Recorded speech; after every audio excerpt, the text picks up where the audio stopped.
The council chamber fell silent as they pronounced judgment upon Captain Maya Wright. She stood defiant before the 7 alien representatives of the galactic sovereignty, her jaw set and eyes blazing with restrained fury. For the crime of refusing to abandon a dying colony world, for choosing compassion over protocol, they had decided her fate. "Exile to the forbidden sectors," declared Counselor Zekthar, his crystalline form pulsing with cold light. "You will be stripped of rank, citizenship, and all protections of the sovereignty. No vessel shall answer your distress calls. No port shall grant you harbor." Maya's hands clenched at her sides. Behind the counselors, she could see the other human delegates looking away in shame, unable to meet her gaze. They wouldn't risk their own positions to defend her. She was alone. As the guards moved to escort her away, a strange shimmer appeared in the air near the chamber's edge. A portal tore through reality itself, and from it stepped a figure that made even the ancient counselors gasp.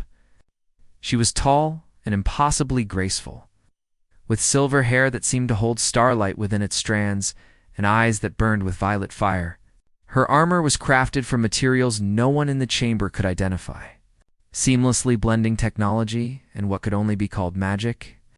"The exile is accepted," the mysterious woman said, her voice carrying harmonics that shouldn't exist in normal space. "But she will not face it alone." Before anyone could react, a second portal opened, and a creature of legend emerged. The dragon was smaller than the myths described, perhaps only the size of a shuttlecraft, but its scales shimmered with colors that hurt to perceive directly. It fixed its ancient, intelligent gaze upon Maya and rumbled deep in its chest. "I am Lyra Silverthorn," the elf woman announced, approaching Maya without fear of the guards. "And this is Ember. We have watched you, Captain, right? Your species fascinates us. While the galaxy condemns your mercy, we see potential." She extended a hand, and in her palm materialized a data crystal that pulsed with unknown power. "Come with us. The forbidden sectors hold secrets the sovereignty has long tried to suppress. Secrets that could reshape the balance of power across the stars." Maya looked at the offered hand, then at the council, who had betrayed her ideals, then back at Lyra's enigmatic smile. Behind the elf woman, Ember tilted his head, and Maya could have sworn the dragon winked at her. She took Lyra's hand. The portal closed behind them, leaving the council chamber in chaos.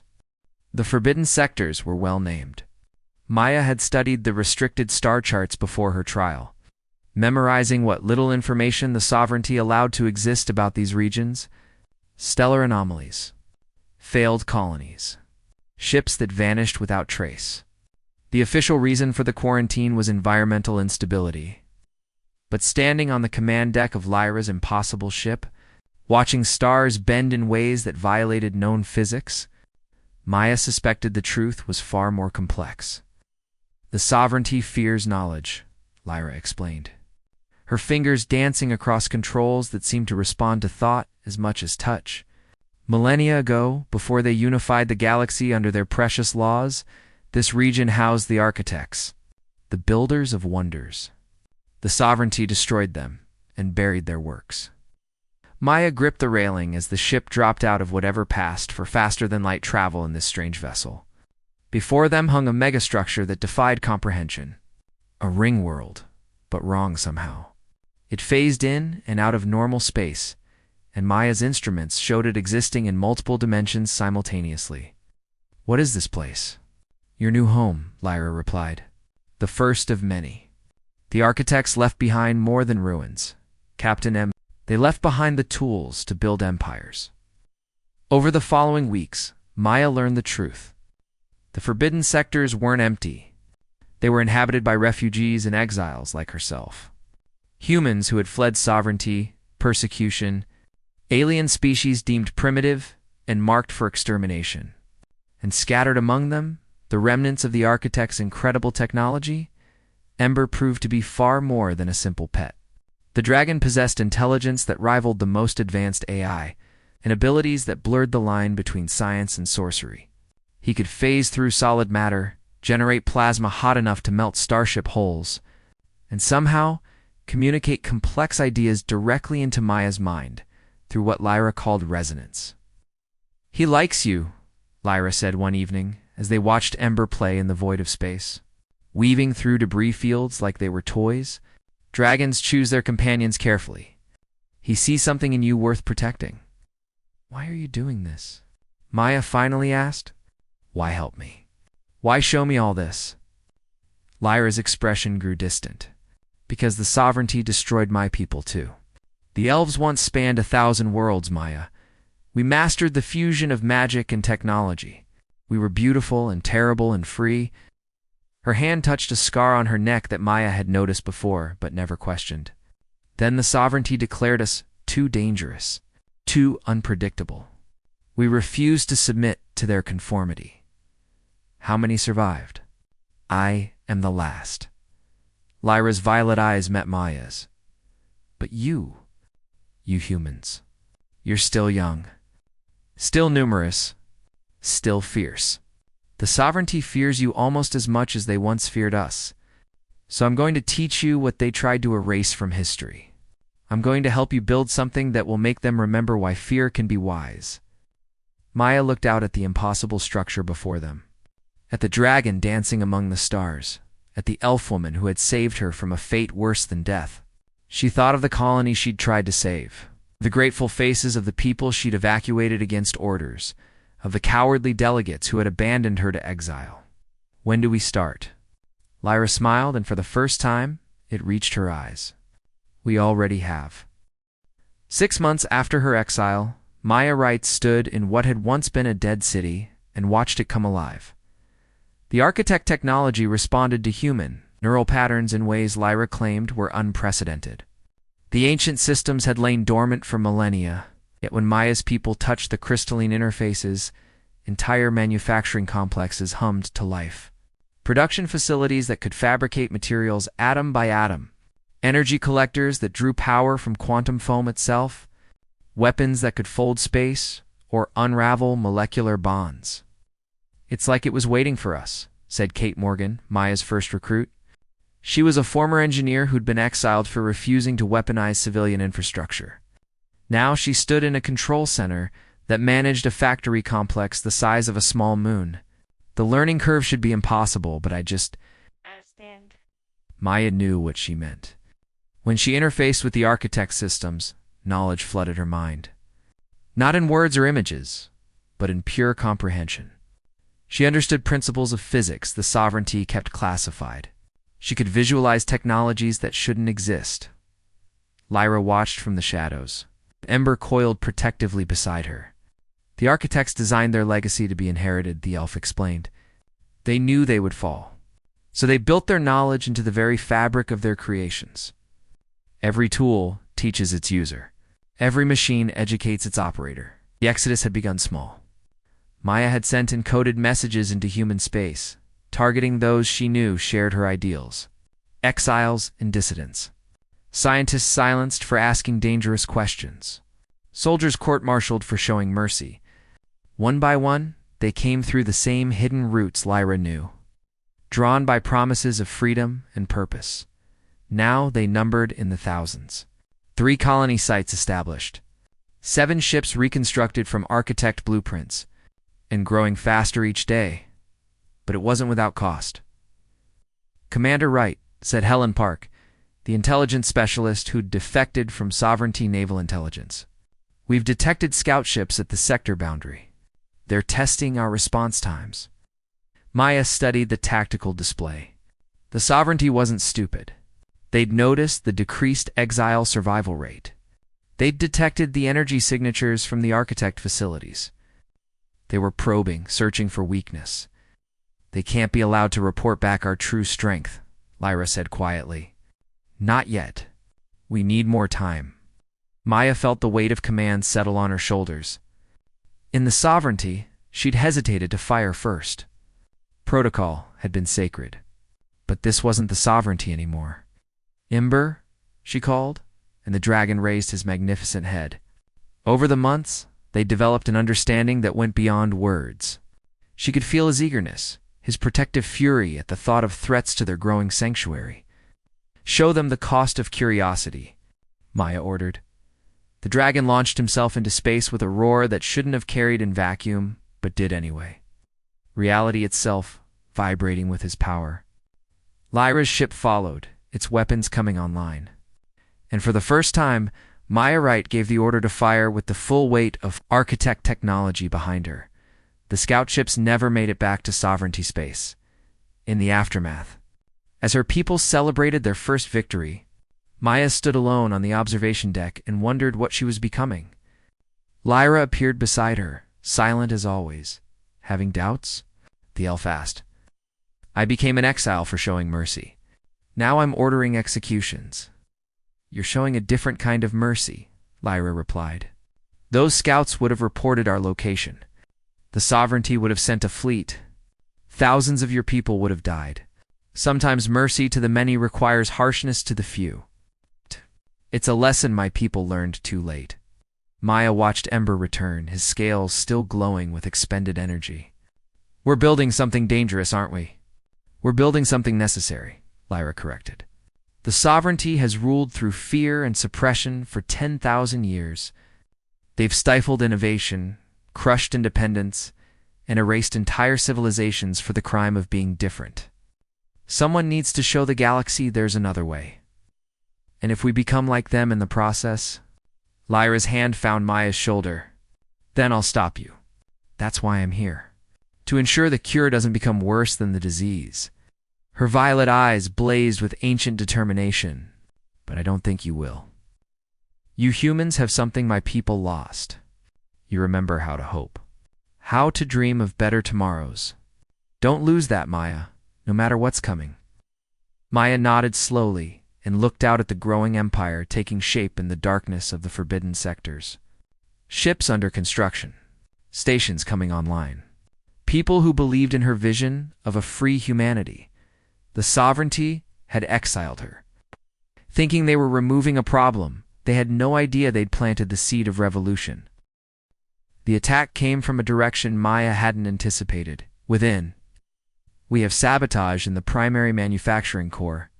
Kate's panicked voice crackled over the comm. Someone's uploaded a corruption virus into the architect systems. It's spreading fast. Maya sprinted through the corridors of Sanctuary 1, their flagship station, with Lyra and Ember close behind. Around them, lights flickered as the infection spread through the neural networks that controlled life support. Production and defense. They found Kate in the central control chamber, her hands flying across holographic interfaces as she fought to contain the damage. It's sovereignty code, she gasped. Military-grade infiltration software? But that's impossible. Our security should have caught it, lest someone brought it in deliberately, Lyra said grimly. Maya's blood ran cold. They'd been so focused on external threats that they'd missed the obvious vulnerability. Lock down all sectors. Find everyone who's accessed core systems in the last 72 hours. It took 6 hours to isolate the traitor. His name was Richard Cole, a former sovereignty officer who'd claimed to defect 3 months ago. When they dragged him before Maya, he was laughing. You actually thought you could hide from them. He sneered. The sovereignty has eyes everywhere. They know about your architect toys. They know about your pet elf and her dragon. And they're coming with enough firepower to turn this entire sector into radioactive dust. Maya fought to keep her voice steady. How long do we have? They're already here. The station shuddered as the first railgun rounds struck the shields. Through the viewports, Maya saw them emerging from stealth, a sovereignty battle fleet. 20 capital ships. Hundreds of fighters. Enough force to conquer a dozen worlds. All hands to battle stations. Maya ordered, then turned to Lyra. Can we evacuate? The elf shook her head. Not everyone. Not in time. Her expression hardened. But we don't have to run. It's a full sovereignty battle group. And you have me. Lyra's eyes began to glow with eldritch light. An ember. An architect weapons that were old when the sovereignty's founders were still crawling out of primordial seas. She smiled, fierce and terrible. Let me show you what they destroyed my people for possessing. What followed would later be called the Battle of Sanctuary, and it would echo across the galaxy. Lyra took her ship into the heart of the enemy formation, alone, and Ember went with her, his form growing, expanding, until he matched the capital ships in size. Maya watched in awe as the elf warrior did things that shouldn't be possible. Her ship phased between dimensions, appearing and disappearing. Her weapons didn't just destroy enemy vessels, they unmade them, reducing matter to component atoms and ember. The dragon became something primal. His roar shattered shields through resonance alone. His breath weapon didn't burn so much as erase, leaving gaps in reality where ships had been. He moved through space like it was air, impossibly fast, impossibly graceful, tearing through fighters like they were insects. But it wasn't enough. There were too many. Even as Lyra and Ember carved a path of destruction through the fleet, more ships kept coming. Maya watched her shields failing, saw her newly trained crews dying, felt fury unlike anything she'd known. She placed her hands on the Architect command console. "Kate, transfer all control to me. Commander, you can't handle the full neural load, do it?" The connection hit her like lightning. Suddenly Maya was the station. She could feel every system, every weapon, every wounded crew member, as if they were parts of her own body. It should have been overwhelming, should have burned out her mind. Instead, she understood. The architects had built their technology to amplify human potential, to take what made humanity dangerous, their adaptability, their creativity, their refusal to accept limits, and give it the power to reshape. Reality Maya became the eye of the storm, weapons that had taken her crew weeks to learn to operate. She mastered in seconds. Defense systems aligned in perfect synchronization. And the station's main weapon, a device Lyra had warned was too dangerous to use, came online under Maya's will. The beam that erupted from Sanctuary 1 didn't travel at light speed. It ignored distance entirely, appearing simultaneously at its origin point and target. 3 sovereignty capital ships simply ceased to exist, their atoms scattered across light years in an instant. In orbit around the station, Lyra felt the surge of power and laughed with wild joy. Through their bond, Ember sensed her emotions and roared his own approval. This was what they'd hoped for. This was why they'd chosen humanity. The battle turned. What remained of the sovereignty fleet broke and ran.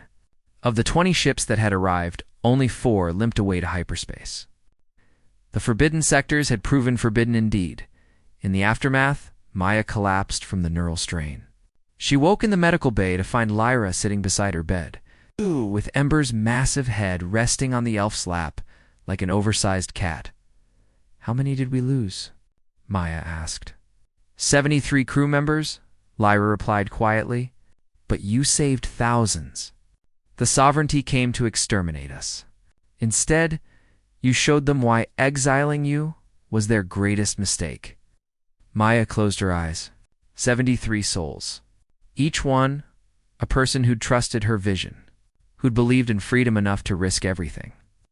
"The war has truly begun now," she said. "Yes," Lyra agreed. "But this time, they're not fighting scattered refugees. They're fighting an empire." She smiled. "Your empire, Maya, right? Built from exile, forged in fire, and about to change everything." Ember rumbled his agreement, and in that sound, Maya heard something that might have been pride. The Shadow War was over. The real war was just beginning. 2 years after the Battle of Sanctuary, Maya Wright stood before a gathering that would have been impossible when she'd first been exiled. The Grand Hall had been built in the architect's style, impossible geometries that seemed to exist in more dimensions than the eye could perceive. Materials that sang with contained power. But the people filling it were decidedly human. 30,000 of them now called the Forbidden Sectors home. Scientists, soldiers, farmers, artists, entire families who'd risked everything to escape sovereignty control, and they weren't alone. Seated among the human delegation were representatives from 6 alien species, refugees like themselves, drawn to the beacon of freedom that Maya's empire had become. The sovereignty had labeled them all terrorists, rebels, criminals. Maya called them allies. "The question before us," Maya addressed the assembly, her voice amplified by architect technology, "is simple. Do we hide or do we reveal ourselves to the galaxy?" Murmurs rippled through the crowd. For 2 years they'd existed in secrecy, a shadow empire building strength. But news of their victory had spread despite their efforts. Whispers reached oppressed populations across sovereignty space. Rumors of a place where humans built wonders, where exiles became emperors. Kate Morgan stood. "Commander, the moment we go public, the sovereignty will have no choice but to respond with everything they have. We're strong, but we're not ready for total war. We'll never be ready by hiding," countered Lisa Grant, one of the colony administrators. "Every day we wait, the sovereignty tightens its grip. More species are enslaved. More knowledge is suppressed. We have the power to change that. Why are we hesitating?" Maya looked to Lyra, who stood in the shadows with Ember. The elf had been her constant companion, her teacher, her friend. But lately, Maya had noticed something troubling in those ancient violet eyes. A sadness that grew deeper each day. After the assembly dispersed, the vote had been to reveal themselves. By a narrow margin, Maya found Lyra on the observation deck. Ember was nowhere to be seen, which was unusual. "Where's Ember?" Maya asked. "Hunting in the outer nebulae. He needed space to think." Lyra's gaze was fixed on the stars. "We both do. What's wrong?" Lyra was silent for a long moment. When she spoke, her voice carried the weight of ages. "You're succeeding, Maya, beyond my wildest hopes. In 2 years, you've built what took my people centuries. You've mastered architect technology that we could only dream of. You've united species that hate each other under a common cause. You're magnificent. But I'm afraid of what comes next." Lyra finally turned to face her. "My people fell because we believed our power made us invincible. We became arrogant, cruel. We told ourselves we were shepherding the galaxy toward enlightenment. But really, we were just another empire crushing anyone who disagreed." Her hand touched the scar on her neck again. "The sovereignty was born from the ashes of civilizations like mine. They're tyrants, yes, but they arose because someone needed to stop us." Maya felt ice in her chest. "You think I'm becoming like them? Like your people?" "I think you're at the crossroads where it becomes easy to justify terrible things in the name of good intentions." Lyra gestured to the view outside dozens of warships, each one equipped with weapons that could shatter worlds. "You have the power now to threaten the sovereignty, to maybe even overthrow them. But what will you put in their place? Another empire? Another authority that decides what's best for everyone? What would you have me do? Let the sovereignty continue murdering anyone who thinks differently?" "No." Lyra's voice was firm. "Fight them. Absolutely fight them. But remember why you're fighting. Not for conquest. Not for revenge. For freedom. Real freedom. The kind that includes the freedom to disagree with you." Before Maya could respond, alarms blared throughout the station. Helen Park's voice cut through the chaos. "Commander, we have multiple hyperspace signatures. It's the sovereignty. They've found us." Maya and Lyra rushed to the command center. The tactical display showed a fleet that dwarfed the one from the Battle of Sanctuary. Hundreds of ships. Thousands of fighters. And at the center, something new, a massive dreadnought that made even the capital ships look tiny. "That's the sovereignty's flagship," Helen breathed. "They've never deployed it before. Ever." "They're broadcasting," Kate said. "Text only. It says, 'Surrender Maya right for trial, and your people will be spared. Continue this rebellion, and we will exterminate every human in these sectors.'" The command center fell silent. Everyone turned to Maya. She thought about Lyra's warning. About the price of becoming what you fight against. About the 73 people who died in the first battle, and how many more would die in what was coming. Then she thought about the thousands of refugees who'd found hope in this impossible place. About the alien species who'd discovered they didn't have to bow to sovereignty, tyranny. About the future where humanity wasn't just another subject species, but a force for change in the galaxy. "Open a channel," Maya ordered. "All frequencies. I want everyone to hear this. The sovereignty. Our people." Every listening post in this sector. When the channel opened, she spoke clearly. "I am Maya Wright, once a captain in sovereignty service. They exiled me for choosing mercy over orders. For saving lives they deemed expendable. They thought exile would silence me. Instead, it freed me. She took a breath, aware that her next words would shape the course of history. We will not surrender. We will not bow. We will not accept a galaxy where compassion is punished and conformity is mandatory. But neither will we become the tyrants we oppose. She looked at Lyra, drawing strength from her friend's approving nod. To the Sovereignty Fleet, withdraw now, and we will let you leave in peace. Attack us, and you'll learn why exiling humans was your fatal mistake. To the people listening across the galaxy, you are not alone. Freedom exists. We've built it here, in the darkness between stars. And we're ready to share it with anyone brave enough to reach for it. And to my people, my friends, my family in exile, battle stations. We're not fighting for conquest today. We're fighting for the right to exist. The right to be different. The right to show the galaxy there's another way. The Sovereignty's response was immediate. The Dreadnought's main weapon began charging, a buildup of energy that would likely destroy Sanctuary 1 in a single shot. Ember appeared from hyperspace, massive and terrible, placing himself between the station and the enemy fleet. Lyra's ship blazed to life, joining him. And across the sector, every ship Maya's people had built powered up their weapons. For freedom, Maya roared, and her empire answered. What happened next would be remembered as the Battle of Liberation. It lasted 3 days. The Sovereignty threw everything they had at the forbidden sectors. And Maya's people, guided by architect technology and fueled by the refusal to submit, threw it back. When it was over, the Sovereignty fleet was shattered. The Dreadnought itself lay broken, its weapons silenced forever. But the victory came at a cost.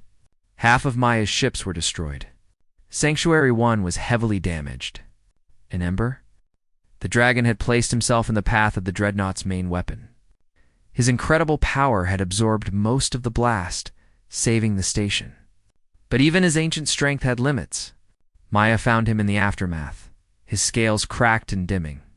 Lyra knelt beside him, tears streaming down her face, the first time Maya had ever seen the elf cry. I'm sorry, Maya whispered. This is my fault. My war. Ember's great eyes focused on her, still bright despite his injuries. Through the bond they'd formed, she felt his emotions clearly. No regret, no anger, only pride, fierce and warm. He had chosen this. Chosen to protect something worth protecting. The dragon's gaze shifted to Lyra, and Maya felt a wave of love pass between them, ancient and deep. Then Ember closed his eyes. The light went out of his scales. Lyra's scream was the sound of a heart breaking across millennia. She held the dragon's massive head in her arms and wept like the last survivor of a dying world, which Maya realized she was.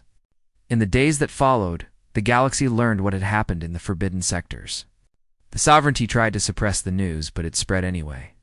A human exile had defeated the greatest fleet they'd ever assembled, and in doing so, she'd proven that the Empire's power wasn't absolute. Rebellions sparked across Sovereignty space. Not all successful. Many were crushed brutally. But the spark had been lit. The galaxy had seen that resistance was possible. Maya found Lyra at Ember's Memorial Law crystalline structure that captured and held the starlight, making it seem as if the dragon was still there, frozen in eternal flight. I'm sorry, Maya said again. Don't be. Lyra's voice was raw but steady. He made his choice. He always knew he might fall in battle. Dragons understand sacrifice in ways most species can't. She looked at Maya. He believed in you. In what you're building? That belief cost him his life, but he gave it gladly. Was it worth it? Maya asked. All this death? All this destruction? We've started a war that will consume the galaxy. We've started a revolution. Lyra corrected. There's a difference. War is about conquest. Revolution is about liberation. As long as you remember that difference, as long as you keep fighting for freedom instead of power, then yes, it's worth it.